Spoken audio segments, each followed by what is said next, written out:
नमस्कार, मैं हूं दिनेश गौतम। कोरोना का खतरा आप सब महसूस कर ही रहे होंगे कि अभी टला नहीं है।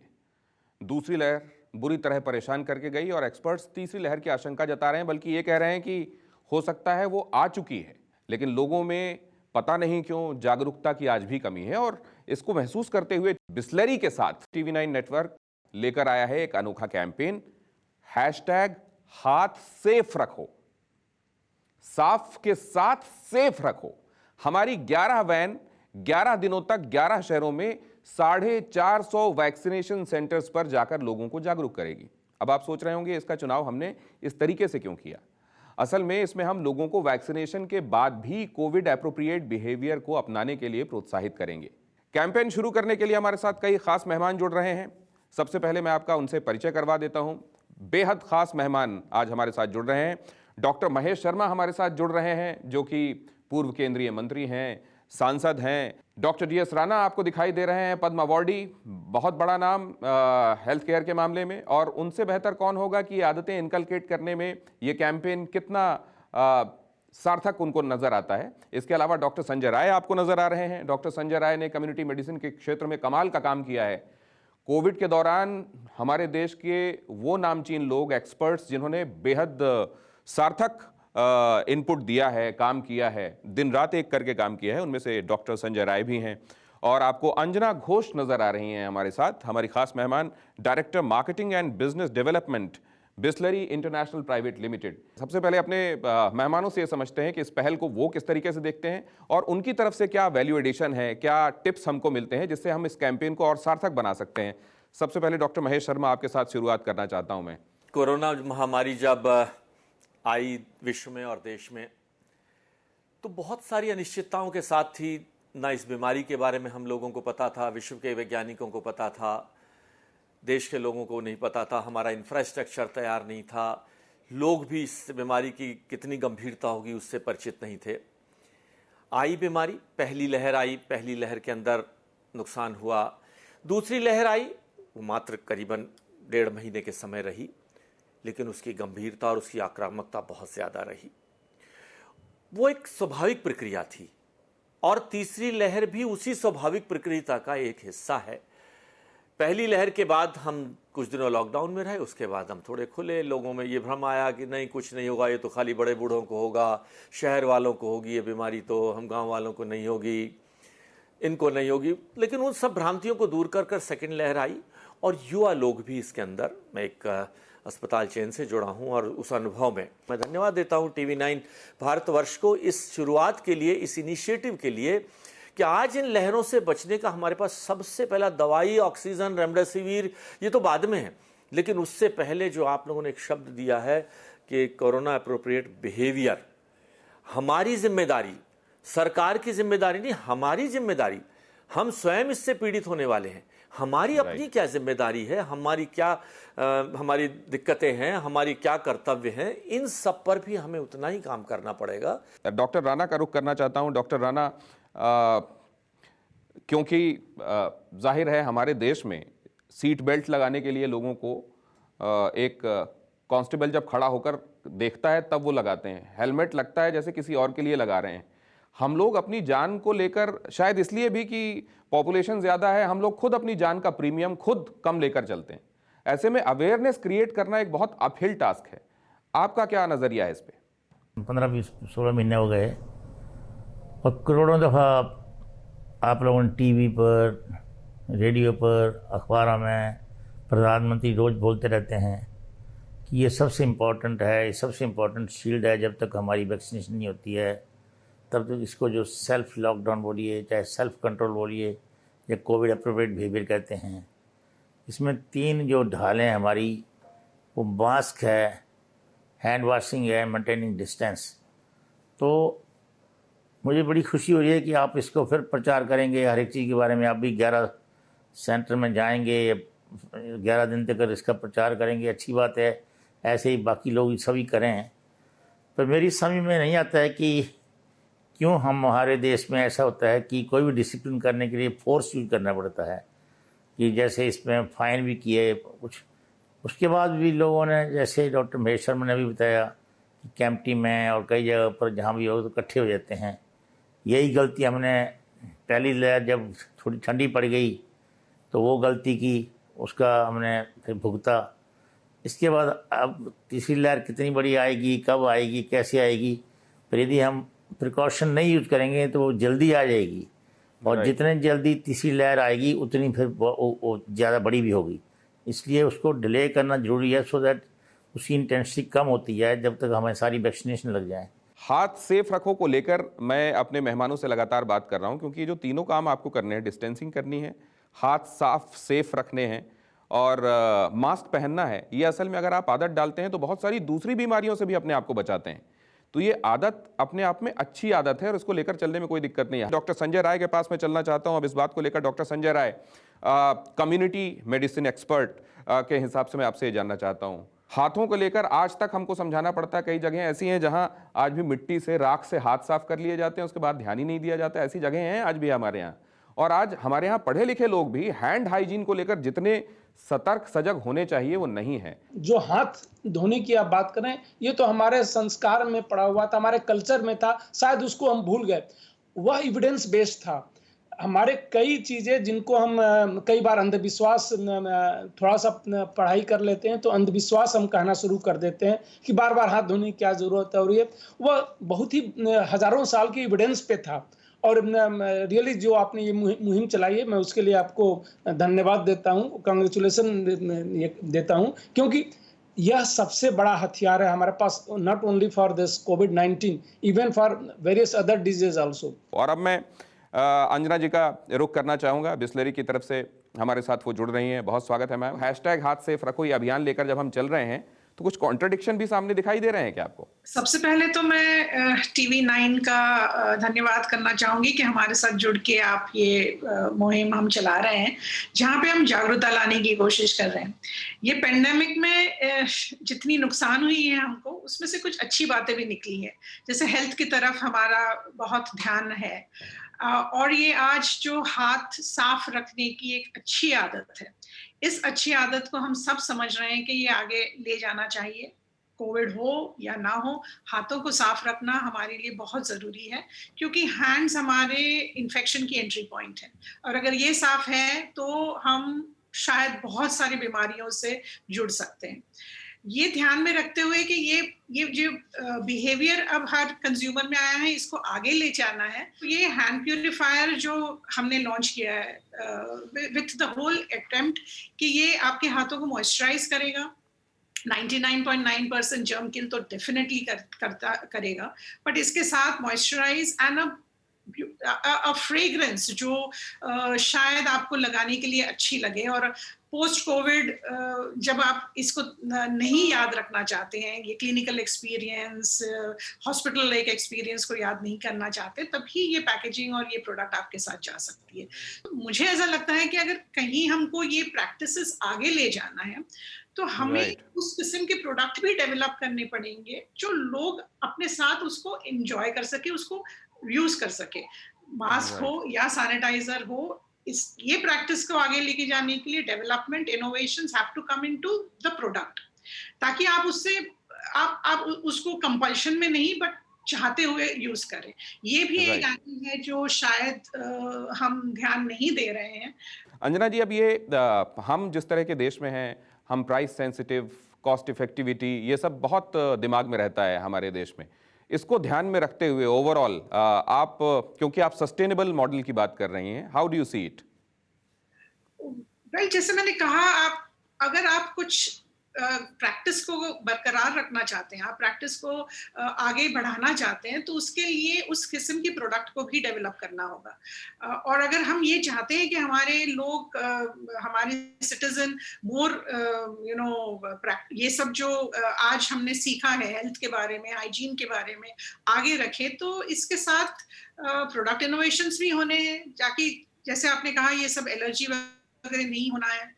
Plus of course price sensitivity तो हमारे यहाँ पे है ही, बट दैट डजंट मीन कि आपको ये समझ में नहीं आता है कि आप अगर ये चीज में इन्वेस्ट करेंगे तो शायद आप डॉक्टर्स के पास जाना या मेडिसिन लेना आपको जरूरत नहीं पड़ेगी। ये इवैल्यूएशन आज हमारे पब्लिक में काफी जागरूकता आ गई है कि हम अगर सेफ रहते हैं तो शायद हमें उतना एक्सपेंसेस नहीं करना पड़ेगा। बहुत important. Getting into the hospital and the medicine cost जो बढ़ रहा है, तो मुझे लगता है इट्स नॉट डिफिकल्ट कि हम इंडिया में ये नहीं जागरूकता ला सकते हैं। और ये मैं तो हमेशा कहती हूँ कि पेंडेमिक ने बहुत अच्छी चीजें भी हमें सिखाई है, नुकसान करने के साथ साथ ये एक हाइजीन की तरफ, हेल्थ की तरफ जो हमारा ध्यान गया है, इसी को आगे बढ़ाना चाहिए और प्रोडक्ट भी उसी तरह से होनी चाहिए लोगों के लिए। Great thinking process behind it. Why मैं इसको महसूस करता हूं क्योंकि देखिए बाकी जो दो प्रैक्टिसेस हैं, शायद क्योंकि ये हमारे शास्त्रों में भी है कि ये जनपदोध्वंस कहलाती रही है, ये महामारी जिसको हम कहते हैं, और इसमें श्वासोच्छ्वास और जगह को छोड़ देना, हाथों को साफ रखना, ये शास्त्रों में भी लिखित है। हम शायद आने वाले दिनों में अगर प्री कोविड एरा जैसा आ जाता है माहौल फिर से, तो शायद हम मास्क लगाना बंद कर सकते हैं, शायद हम डिस्टेंसिंग खत्म कर सकते हैं, लेकिन हाथ धोना तो हमारे लिए हर काल में ज़रूरी है। और अगर जैसा हम देखते हैं प्लेटी हेलमंथीज, ये जो पेटों के इन्फेक्शन, पेट में कीड़े हो जाना या तमाम दूसरी तरह की बीमारियां जो होती हैं, ये हाथों के पैथोजन जो हैं वो अंदर जाकर बीमार करते हैं। लिहाजा ये प्रैक्टिस तो हमको हर समय रखना है। ये कमाल की बात कही आपने, और इसको लेकर अब मैं फिर से डॉक्टर्स के पास चलता हूँ। डॉक्टर महेश शर्मा, ये लगातार लोगों से कहा, आप लोगों ने एज अ डॉक्टर आपने समझाया होगा लोगों को कि आपको हाइजीन के संदर्भ में क्या करना है। अब कोविड के एरा में फिर से आप रीइंफोर्स कर रहे हैं।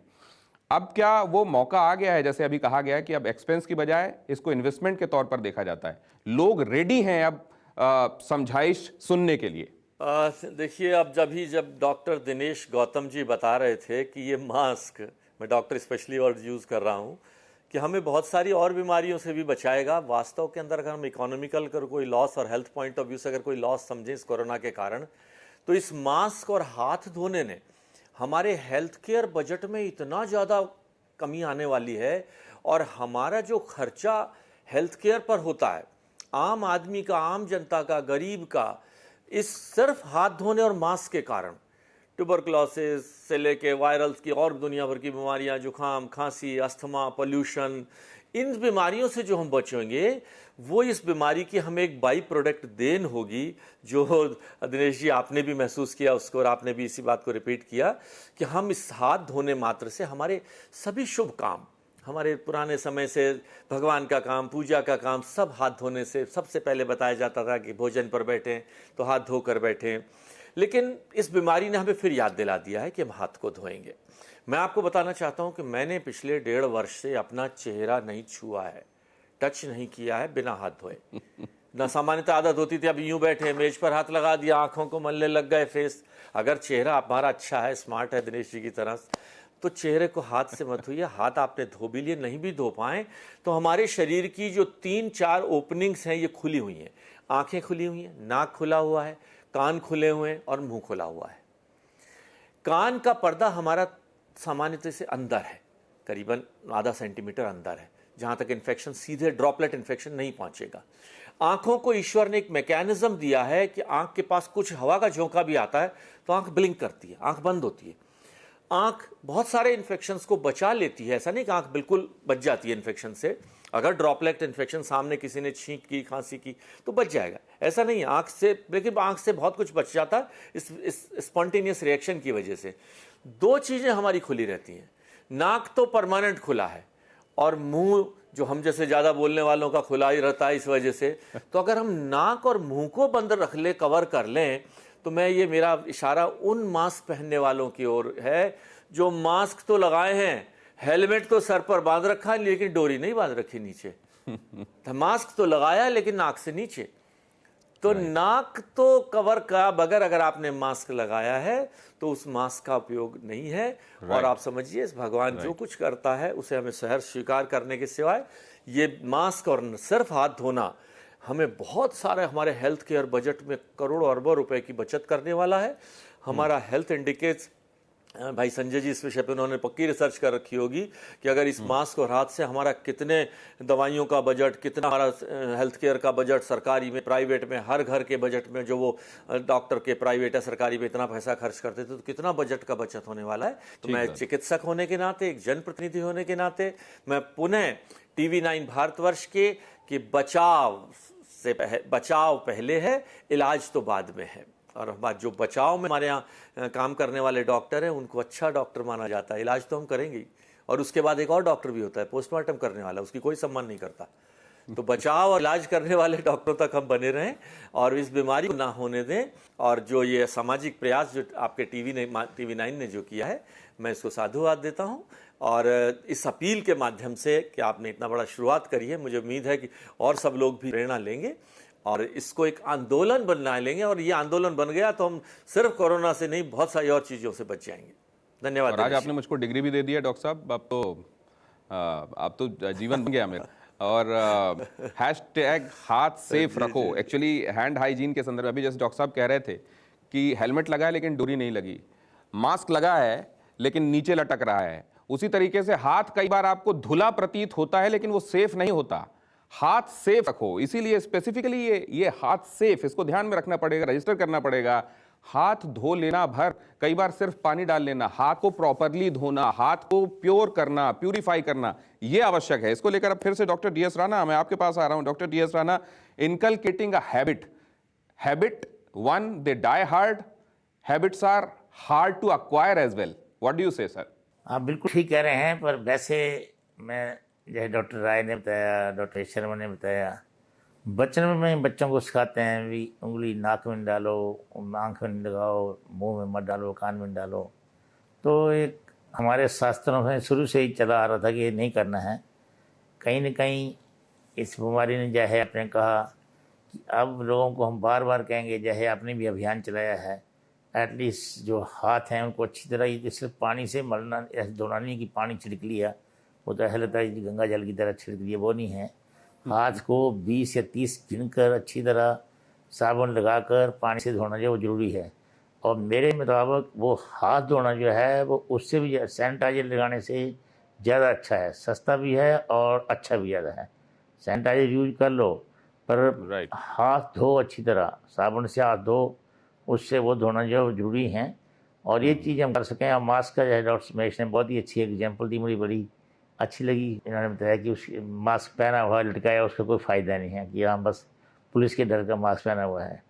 इसको पुलिस के डर से मत पहनो या इससे मत समझो, इसको पहनना जरूरी है कि हमारा एक ढाल है जो मास्क लगाया है, और ये सबसे बड़ी ढाल है। दूसरी ढाल है हाथ धोना, और ये ढाल भी इसलिए काम आती है कि जब आपके हाथ साफ नहीं हैं, आप हाथ टेबल पर लगा रहे हैं या फाइलों में लगा रहे हैं, किसी में लगा रहे हैं, यदि मास्क लगा होगा तो कई लोगों ने देखा है कि मास्क पर हाथ लगाते रहते हैं। और मास्क पे जो हाथ लगाना है वो तो और भी गंदा है वैसे, पर चलो कोई बात नहीं, लगाते हैं तो इसका बड़ा ज़रूरी है, वो लग जाता है वैसे सबसे ही। पर ये भी ज़रूरी है कि यदि मास्क पर इन्फेक्टेड होता है तो सारा जो आउटर सरफेस है उस पर सारे वो कीटाणु, सारे वायरस जो होता है उसी वक्त होता है। आपने हाथ लगाए तो मास्क तो इन्फेक्टेड था ही, अपने हाथ और इन्फेक्टेड हो गए। इसलिए इवन मास्क पहना और मास्क को हाथ लगाया तो उसके बाद जब भी मास्क खोलते हैं तो मास्क खोलना ही तब जिस टाइम ठीक है हाथ धो, तभी मुंह में हाथ लगाना है, कोई पहुंचना भी है कुछ, हाथ अच्छी तरह धो लो। इसको आप बार बार लोगों को सिखाइए कि बहुत जरूरी है। डॉक्टर संजय राय, इसको मैं खासतौर से अनुभव जन्य आपका जो ज्ञान है उससे समझना चाहता हूं। क्या इस तरीके से जब साइकी स्टडी करने के बाद अवेयरनेस क्रिएट करने की कोशिश की जाती है तो ज्यादा कामयाब होती है क्या? हाँ बिल्कुल, और उसके लिए एक स्पेसिफिक टर्म यूज़ किया जाता है, बिहेवियर चेंज कम्युनिकेशन, BCC, कि सिर्फ हेल्थ एजुकेशन देने से नहीं चेंज हो जाता है कंप्लीट बिहेवियर चेंज कम्युनिकेशन करने के लिए स्पेशल स्ट्रेटजी बनानी पड़ती है। पहले समझना पड़ता है कि क्या प्रॉब्लम है। जैसे आपने बताया बच्चों का कि न सिर्फ हम ये कहते रहते थे कि पढ़ नहीं रहा है, हो सकता है प्रॉब्लम ये हो कि वह जो है उसको दिखाई नहीं देता इसलिए नहीं पढ़ पा रहा है, उसको क्लास में समझ में नहीं आती इसलिए नहीं पढ़ पा रहा है। तो हमें जो है उस बिहेवियर को से जज करना पड़ता है कि इसको क्या प्रॉब्लम होती है, फिर उस प्रॉब्लम को आइडेंटिफाई करते हैं। उस प्रॉब्लम को जब हम करेक्ट करते हैं तो वह जो है फिर जो हमारा डिजायर्ड इफेक्ट होना चाहिए कम्युनिकेशन का, चाहे वो क्लास हो चाहे क्लास के बाहर जब हम हेल्थ एजुकेशन कर रहे हो, तो वह डिजायर्ड इफेक्ट उससे मिलता है। उसी को हम behavioural change communication BCC strategy आप गवर्नमेंट के सारे डॉक्यूमेंट में देखिए तो पहले सिर्फ हेल्थ एजुकेशन की बात होती थी, अब हम बीसीसी की बात करते हैं। और बीसीसी की बात इसीलिए करते हैं कि सिर्फ हेल्थ एजुकेशन शायद सफिशिएंट नहीं होगा, कुछ लोगों में इम्पैक्ट होता है, बट ज़्यादातर लोगों में अगर नहीं हो पाता है किसी भी कारण से, हो सकता है अज्ञानता के कारण से, या उनको हम जो मैसेज दे रहे हैं वह उनको समझा नहीं पा रहा है ठीक से, उनकी जो है ग्रेस्पिंग पावर वैसी नहीं है, तो इन सबों को स्टडी की जाती है और इसीलिए वो टेलर मेड किया जाता है बीसीसी को भी, कहाँ पे क्या प्रॉब्लम है। राइट। हैंड हाइजीन की मैं बात करूं तो इसको जो है जैसे कल्चर के साथ जुड़ा हुआ है, अगर हम उसको से जोड़ के कि वो था पहले और उसका महत्व क्यों था, शायद बहुत सी चीजें पहले शायद धर्म से भी इसलिए जोड़ दी गई थी, और वो देखिए तो साइंटिफिकली बिल्कुल ही सही थी, कि धर्म को लोग मानते हैं तो उसको फॉलो करने लगेंगे। डॉक्टर साहब, एक धृष्टता कर रहा हूं, आपको बीच में रोक रहा हूं, लेकिन एक इंपॉर्टेंट बात कह रहा हूं। मेरी किसी से बात हो रही थी, उन्होंने कहा देखिए विज्ञान भी वही बातें कहता है और खासतौर से सनातन धर्म तो पूरी तरीके से साइंटिफिक है, लेकिन हम मानकर चलते हैं और विज्ञान चलकर मानता है। असल में देखिए तो होती एक ही जैसी चीज है। मैं एक बात जरूर मैं अंजना जी से जाते जाते समझ लेना चाहता हूं। Anjana ji, this awareness campaign, is it going to be two way? क्या जब लोगों से बातचीत होगी, उनसे आप बात करेंगी, उनको अवेयर करने की कोशिश करेंगी, तो क्या उधर से जो फीडबैक मिलता है क्या उसको इनकॉर्पोरेट करके आने वाले दिनों में रिफाइंड वे में इसको फिर से चालू किया जाएगा, और this is a one time campaign? नहीं, ये कैंपेन की तरह हम इसको नहीं देख रहे हैं एक्चुअली। जैसे मैंने कहा कि हमें लगता है कि ये एक बहुत इंपॉर्टेंट एस्पेक्ट है हाथ साफ रखना, और इसके बारे में अवेयरनेस क्रिएट करना बहुत जरूरी है।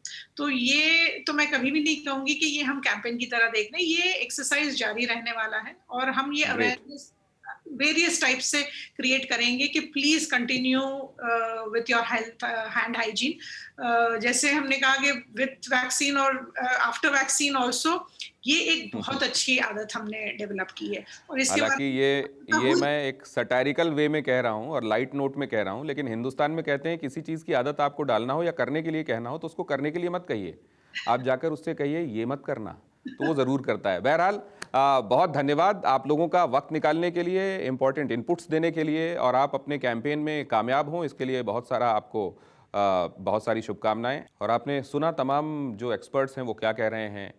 इस कैंपेन को, इस इनिशिएटिव को लाने के पीछे मकसद भी यही है कि अच्छी आदत अब हमेशा के लिए पड़ जाए, हाथों को प्यूरिफाई करने की आदत अब हमेशा के लिए पड़ जाए, क्योंकि हाथों में सिर्फ तकदीर नहीं है, हाथों में आपकी सेफ्टी भी है। लिहाजा ये अपील बिस्लरी TV9 नेटवर्क की ये जो पहल है इसको लेकर एक बार फिर से मैं आपसे करता हूं कि अपने हाथ को बार बार प्यूरिफाई करें, मास्क लगाएं, 2 गज की दूरी बनाएं, कोरोना भगाने में मदद करें और बारी आने पर वैक्सीन ज़रूर लगवाएं। दूसरे अगर किसी हेजिटेंसी में हैं तो उनको भी बोलें कि वैक्सीन बिल्कुल सुरक्षित है, वो भी जाकर वैक्सीन ज़रूर लगवाएं। और इसी तरीके से हम सामाजिक रूप से, देश के रूप से कोरोना से जंग जीतेंगे।